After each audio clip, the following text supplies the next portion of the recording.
تو یہاں پہ عورتیں بڑی ایک کنفیوز اسٹیٹ میں آ جاتی ہیں. تو میں آپ کو یہ بتاؤں گی کہ ایک جنرل ایک ایسٹیمیٹ یہ ہے کہ آپ 300 سے 500 کیلوریز ایڈ کرتے ہیں.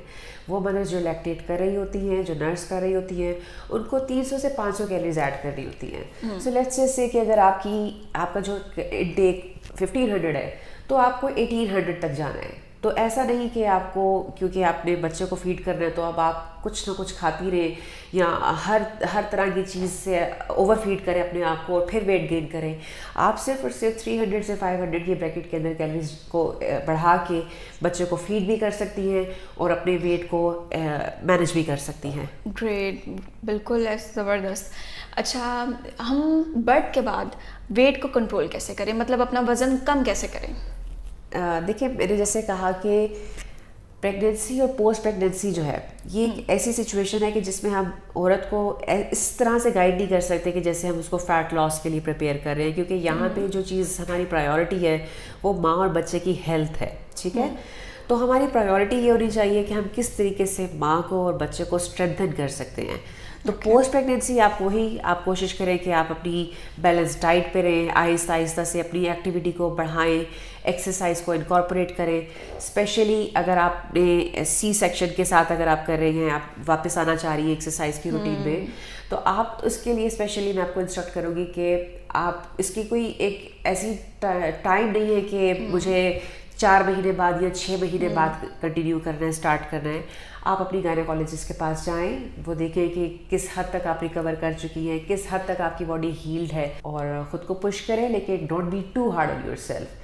جو ویٹ آپ نے 9 منتھس میں گین کیا ہے یہ ہیلدی ڈائٹ اور اچھی ایکسرسائز کے ساتھ واپس ضرور آ جائے گا.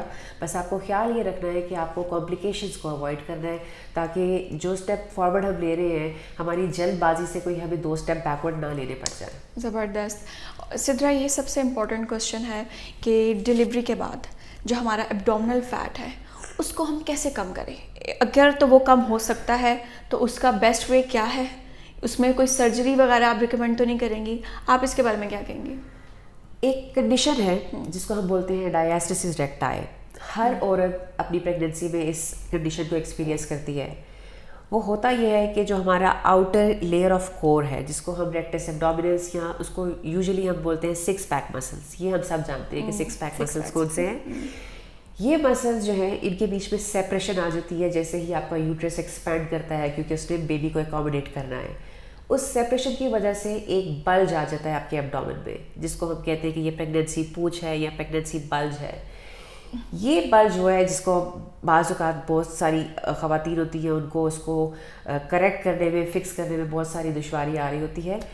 ڈپینڈ یہ کرتا ہے کہ کس ڈگری کا بلج آپ کی پریگنینسی میں آپ نے ایکسپیرینس کیا ہے. اگر تو وہ مائلڈ ہے تو ہم اس کو پیلوک فلور اسٹرینتھننگ اور کور اسٹرینتھننگ ایکسرسائز سے کریکٹ کر سکتے ہیں. لیکن اگر وہ بہت ڈراسٹک ہے تو اس کو ہم صرف اور صرف سرجیکلی کریکٹ کر سکتے ہیں. یہاں پہ میں ایک بات بتانا چاہوں گی اور یہ میں مینشن کرنا ضرور چاہوں گی کہ پریگنینسی کے بعد جب ہم جیسے ہی ہم ایکسرسائز اسٹارٹ کرنا شروع کرتے ہیں تو خواتین جنرلی وہ وہی کنونشنل ایکسرسائز اسٹارٹ کرنا چاہیں گی کہ پیٹ کم کرنا ہے تو ہم کرنچ اسٹارٹ کر دیں گے, ہم پلانک اسٹارٹ کر دیں گے یا پش اپس وغیرہ. یہ سب وہ ایکسرسائزز ہیں کہ اگر آپ ڈائسٹسس ریکٹائی کے ساتھ ایکسپیرینس کر رہے ہیں تو یہ اس کو ورس کر دیتی ہے. ٹھیک ہے, تو بجائے کہ آپ وہ اس بلج کو ختم کرنے کے وہ اور ورس ہوتا جائے گا. آپ نے خیال رکھنا ہے کہ آپ وہ ایکسرسائزز کریں جو کہ آپ کے انٹرا ایبڈومینل پریشر کو انکریز نہ کرے. جو آپ کے ڈیپ کور مسلز ہیں ان کو آپ نے اسٹرینتھن کرنا ہے اور اس پریشر کو منیمائز رکھتے ہوئے آپ نے وہ ایکسرسائزز موڈیفائڈ ایکسرسائزز کرنی ہیں تاکہ جو ریزلٹس آپ چاہ رہے ہیں, جس چیز کو آپ کریکٹ کرنا چاہ رہے ہیں وہی ہو, بلکہ کوئی الٹا کام خراب نہ ہو جائے. اسٹریچ مارکس کے بارے میں بات کریں گے. اسٹریچ مارکس کتنے ٹائم پیریڈ تک رہتے ہیں؟ اسٹریچ مارکس جو ہے یہ دیکھیں, یہ یہاں پہ ہم اس کو صرف اور صرف فیٹ لاس سے نہیں دیکھ سکتے کیونکہ یہ لوز اسکن ہے. ٹھیک ہے, 9 منتھس تک میں یہی بات کرتی ہوں کہ جتنی آپ نے ویٹ مینیج کیا اپنا پریگنینسی کے دوران تو وہ ایسا ہی ہے کہ جتنی آپ نے ایکسیس فیٹ پٹ آن نہیں کیا تو اتنے ہی چانسز ہے کہ آپ ایکسٹرا اسٹریچ مارکس آپ کی باڈی پہ نہیں آئیں گے. تو پہلے تو اسٹریچ مارکس کو اوائڈ کرنے کی جو تیاری ہے نا, آپ پہلے پریگنینسی سے بھی پہلے کریں کہ پہلے آپ اپنے ہیلدی ویٹ کے اوپر آئیں اور پھر آپ اس ہیلدی ویٹ کو مینیج کریں تھرو آؤٹ دا پریگنینسی تاکہ کم سے کم اسٹریچ مارکس ہوں. اور اس کے بعد جب آپ اپنی باڈی پہ واپس آنا شروع ہوتے ہیں, آپ ریکور کرنا شروع ہوتے ہیں, تو اپنے آپ کو گریس پیریڈ دیں کہ کم از کم 6 سے 1 سال لگتا ہے اسٹریچ مارکس کو جانے میں, ختم ہونے میں. اور وہ اسی طرح گریجول جو لائف اسٹائل کی چینجز ہیں, آہستہ آہستہ ایکسرسائز سے, اچھی ڈائٹ سے اور ایکسرسائز سے آپ اس کو کریکٹ کر سکتے ہیں. اگر نہیں بھی ہوتا, لیٹس سے کہ اگر جیسے کچھ پریگنینسیز ایسی ہوتی ہیں ٹوینس کے کیس کے اندر, یا اگر آپ نے ویٹ بہت زیادہ گین کر لیا اور اسٹریچ مارکس زیادہ ہیں, تو دیٹ از آل رائٹ. جیسے ہی آپ اپنے آپ کو فیٹ لاس سے, یا جب آپ ایکسٹرا فیٹ ختم کرتے ہیں, تو اس کی اپیئرنس کم ہونا شروع ہو جاتی ہے. اور باقی میں تو کہتی ہوں کہ وہ جو اسٹریچ مارکس ہیں وہ بیج آف آنر ہیں عورت کے لیے, بالکل بالکل بالکل نئی جو ہے لائف دنیا میں لے کے آئی ہے, تو اس کو امبریس کریں. There is nothing to be ashamed about them. اور اچھا سدرا, سب سے موسٹ امپورٹنٹ کوشچن یہ ہے, پوسٹ پریگنینسی کے بعد کے سائیڈ افیکٹس میں سے ہے ہیئر لاس. بہت زیادہ فریکوینٹ ہیئر لاس ہوتا ہے. یہ مجھے بتائیں کہ وہ کس ٹائم پیریڈ تک اسٹاپ ہو جاتا ہے, کیا وہ رکتا بھی ہے کہ نہیں؟ پوسٹ پریگنینسی جو ہیئر لاس ٹریگر ہوتا ہے اس کی 2 مین وجوہات ہیں. ایک تو ہے stress of labour, stress of child birth, اور دوسری مین وجہ ہے ہارمونل چینجز.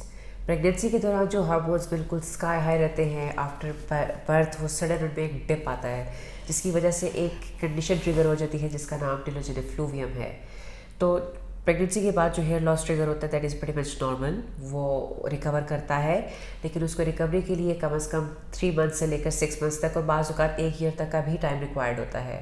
اس دوران آپ نے یہ کوشش کرنی ہے کہ آپ اپنی ڈائٹ کو بیلنس رکھیں, پروٹین انٹیک اچھا رکھیں, اور اسٹریس کو کم سے کم رکھیں, کیونکہ اسٹریس ہی ایک وجہ ہے جس کی وجہ سے یہ کنڈیشن ٹریگر ہوئی ہے.